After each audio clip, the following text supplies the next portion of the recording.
Bonjour à toutes et à tous, aujourd'hui nous allons parler en direct de la Tour Eiffel, juste ici, sur le problème des chrétiens immatures. Reste connecté.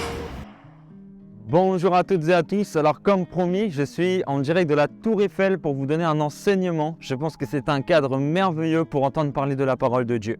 Alors aujourd'hui, j'aimerais parler de l'immaturité en Jésus-Christ.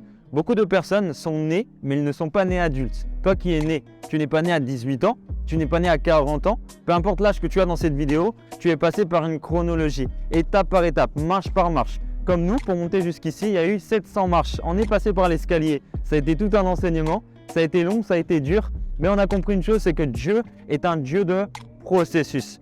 Alors, lorsque tu reçois Jésus-Christ, la Bible parle dans Jean 3 que tu vas naître de nouveau. C'est-à-dire que lorsque tu acceptes le Seigneur, le Saint-Esprit vient en toi et te fait naître de nouveau. On sent que toi qui étais tourné vers le péché, tu es tourné vers la justice, tu es tourné vers le ciel. On sent qu'il y a une date avant Jésus et une date après Jésus. Par exemple, moi, on dira, je connaissais Cospiel avant et ce n'est plus le même aujourd'hui. Il a vraiment changé. C'est ça la nouvelle naissance. Quand tu désires aller au ciel, avant tu désirais avoir des copines, tu désirais aller en boîte et maintenant tu désires aller au ciel. Ça c'est merveilleux, ça s'appelle la nouvelle naissance. Et c'est un processus miraculeux. Je pense que c'est le plus grand miracle que Dieu a fait dans ma vie. C'est que moi qui aimais les femmes, moi qui aimais le sexe hors mariage, toutes ces choses, quand j'ai accepté Jésus, j'ai voulu arrêter ces choses. Et c'est ça qui est merveilleux. C'est que Jésus, quand il vient dans la vie d'un homme, il ne le laisse pas comme il est. J'ai du mal à comprendre des personnes qui se disent chrétiennes, mais qui au final ne font quoi? Au final sont toujours dans le péché, toujours dans les mêmes péchés. Quand on regarde janvier, février, mars, avril, mai, juin, on te retrouve toujours dans le même péché. Tu me dis, mais oui, mais moi je suis faible, moi je suis faible. Je suis venu te dire, le péché n'est pas une faiblesse, le péché est une nature. Et Jésus l'a vaincu à la croix. Cette nature, il l'a clouée et il l'a livrée en spectacle. En effet, je veux te dire une chose, le diable va perdre si tu crois en Jésus. Le péché va se coucher devant ta porte si tu crois en Jésus. Parce que Jésus a vaincu et a terminé l'histoire du péché à la croix. Il l'a crucifié dans la chair et Paul donnera une clé. Il dira, dans mon corps, je sens une loi qui va à l'encontre de mon entendement, c'est-à-dire mon esprit, ma manière de penser. Je vois en fait que le mal que je ne veux pas faire, c'est ce que je fais. Paul sent qu'en lui, il y a le péché. Mais il dit, mais il y a une loi dans mon esprit qui va m'aider à vaincre cette loi de la chair. Et il dit, en fait, il donne la clé. Pour ne plus vivre dans le péché, tu dois vivre par l'esprit. En fait, je dirais même, arrêter de pécher ne te rapprochera pas forcément de Dieu. Mais te rapprocher de Dieu te fera arrêter de pécher. Il y a beaucoup de personnes qui se concentrent, mais oui, mais il faut que j'arrête de pécher. Un jour, quelqu'un vient me voir à l'église et me dit, pasteur, moi, ça fait 2 mois que j'essaie d'arrêter de pécher. Moi, je dirais que ce n'est pas une bonne manière de penser. Parce que si tu penses que tu peux arrêter 2 mois, pourquoi ne pas croire que tu peux arrêter définitivement? Par la foi, tu peux vivre ce miracle. Donc là, c'était dans le cadre du péché, la nouvelle naissance. Amen. Mais il y a maintenant dans Hébreux 5, à partir du verset 12, il y a quelque chose qui est intéressant. Alors la Bible dit ceci dans Hébreux 5, verset 12. Vous, en effet, qui depuis longtemps deviez être des maîtres, c'est-à-dire des enseignants, vous avez encore besoin qu'on vous enseigne les premiers rudiments de la foi, des oracles de Dieu. Vous en êtes venus à en avoir besoin du lait et non de la nourriture solide. Or, quiconque en est en lait n'a pas l'expérience de la parole de justice, car il est un enfant. Mais la nourriture solide est pour les hommes faits, pour ceux dont le jugement est exercé par l'usage à discerner ce qui est bien et ce qui est mal. Alors, qu'est-ce que ça veut dire tout ça? Quand tu donnes ta vie à Jésus, il y a l'histoire du péché. Jésus vient la régler. Mais ce n'est pas tout. Quand tu es petit, tu as du mal à te laver toi-même. Ta maman doit te laver tout ça. Donc on comprend que quand tu donnes ta vie à Jésus, il y a toujours un moment où tu as besoin d'un pasteur, tu as besoin de quelqu'un qui t'encourage, qui te dit « Allez, ne tombe pas ». C'est sûr qu'au début, c'est là que le plus dur doit être fait. C'est pas facile. On peut comprendre que tu es un bébé spirituel et que tu sois au lait. Mais un jour, l'histoire du péché est réglée. Et d'ailleurs, petit aparté, petite parenthèse, la circoncision se faisait dans les premiers jours. Ce qui veut dire que la plus grosse partie dans la vie d'un chrétien se fait au début de la vie chrétienne. C'est là, Jésus parlera de la circoncision du cœur. C'est-à-dire qu'il va enlever la partie du péché. Fin de la parenthèse. Alors le péché, Jésus le règle dans ta vie. Tu nais de nouveau. Je ne dis pas que tu ne peux pas être tenté par tes propres convoitises, mais en tout cas, un jour, Dieu va commencer à t'enseigner que là, c'est plus que le péché, mais c'est maintenant la relation que tu as avec moi. Dieu va t'enseigner que la vie chrétienne, ce n'est pas simplement essayer de ne pas aller en enfer. Ça, c'est vraiment le début. On parle des bébés spirituels.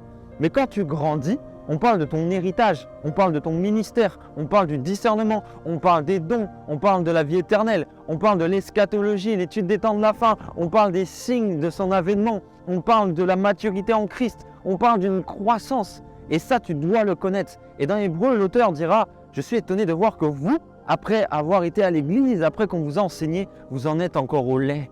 Oh, donne ta vie à Jésus, abandonne ce péché, sors de la masturbation. On est encore à vous dire toutes ces choses. Vous qui serez normalement au niveau de pouvoir enseigner. En Christ, il doit y avoir une croissance. Comme quand un jour tu vas voir un enfant, il a 5 ans. Tu reviens dans 5 ans, il a quel âge? Il a 10 ans, parce qu'il a grandi. La nature ne vous enseigne-t-elle pas?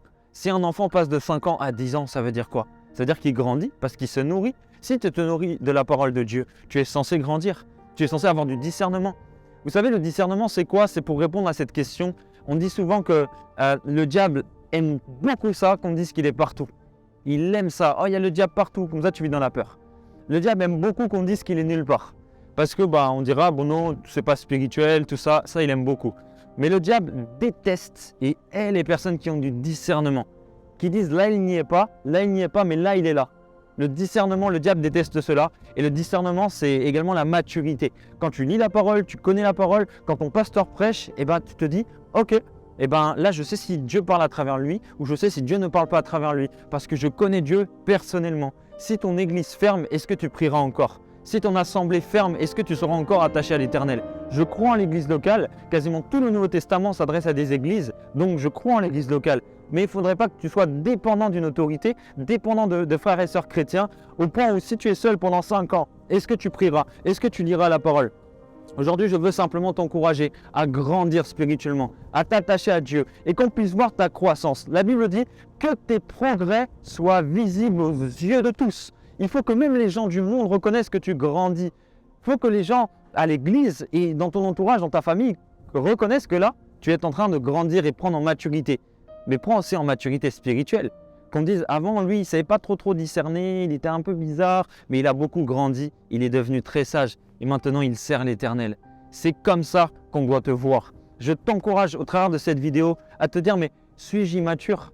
En vérité, moi je ne comprends pas quelqu'un qui a 5 ans de vie chrétienne et qui demeure toujours dans la même bassesse. Tu es toujours au lait, tu ne grandis jamais, la nourriture solide ne t'intéresse pas. Pourtant, je te dis une chose, il n'y a pas de plus grand bonheur que d'appartenir à Jésus, de le servir, apprendre à le connaître, servir au sein d'une assemblée, aider l'Église à grandir, provoquer un réveil. Mais tu sais quoi? Tu vas toucher de par ta vie, tu vas toucher de par ta consécration, tu vas pousser toute une génération à suivre Jésus si toi tu le suis. En fait, les gens seront inspirés de par ta vie. On dit souvent que l'atmosphère d'une église dépend de la chambre où le pasteur est. Moi, on m'a dit, si tu veux qu'il y ait un esprit de prière en soi, il faut que tu ramènes l'esprit de la chambre dans l'église. C'est-à-dire que, pasteur, si tu ne pries pas dans l'intimité, tu ne ramèneras pas l'onction à l'église. On dit ça aux hommes de Dieu.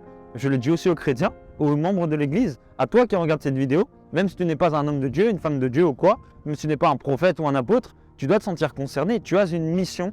Et si chez toi, il y a des problèmes, rentre en prière, sois mature. Tu dis, oui, mais moi, j'ai que des problèmes, j'arrive plus à croire en Dieu. Oh, mais tu es appelé à briller dans les problèmes, à briller dans les ténèbres. Un chrétien ne prie pas pour dire, non, Seigneur, éloigne de moi les problèmes. Mais un chrétien prie pour dire, quand les problèmes viendront, fais en sorte qu'ils me rencontrent quand je suis fort. Tu dois prier avec maturité.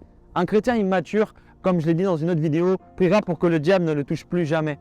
Non, moi je dis, quand le diable viendra pour me tenter, Seigneur, fais en sorte qu'il me trouve rempli de toi. Fais en sorte qu'il me trouve rempli de l'esprit. C'est ça un chrétien mature. Parce que tu seras très étonné de voir que même si tu as la foi, tu auras des épreuves. Même si tu as la foi, tu seras dans des moments où tu ne comprendras pas ce qui t'arrive. Parce que la foi n'empêche pas les épreuves, mais la foi permet que tu puisses les vivre attaché à Jésus et vaincre de toutes ces épreuves. Ils te feront la guerre, mais ils ne te vaincront pas. Alléluia.